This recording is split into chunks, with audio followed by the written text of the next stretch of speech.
उदयनराजे का व्यक्तिमत्व क्या है वो मैं अच्छे से बता सकती हूँ. जैसे मुझे चित्रलेखा काय ते मला म्हणत होते तुम्हाला हिंदी कळतं. मला नाही कळतं ना, कळतं आजी, कळतं थोडंफार मी मराठी आणि हिंदी बोलते.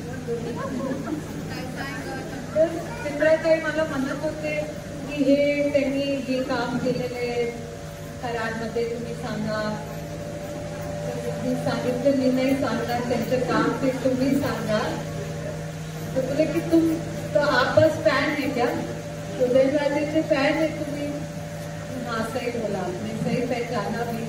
अभी कोई औरत अगर 21-22 साल के शादी के बाद बोल सकती है कि हाँ मैं फैन हूँ, तो हाँ मैं भी बोल सकती हूँ.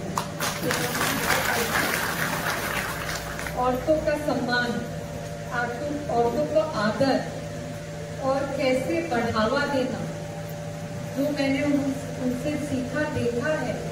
और इतनी खुशी से और इतना बड़े दिल से कि कभी उन्होंने किसी महसूस नहीं कराया.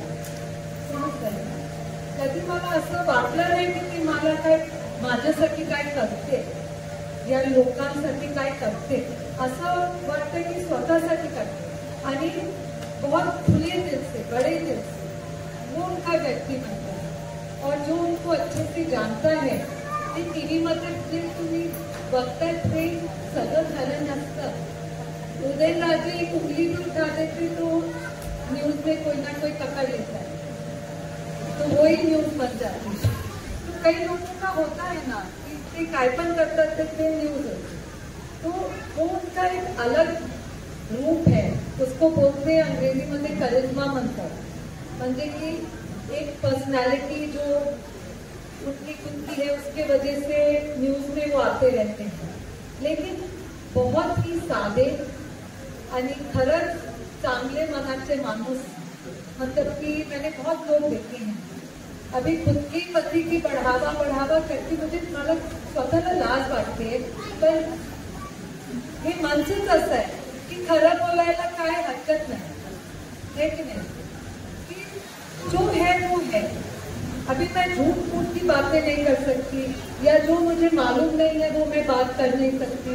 जो मैं जानती हूँ और वो मैं जानती हूँ कि उदयनराजे का चरित्र क्या है.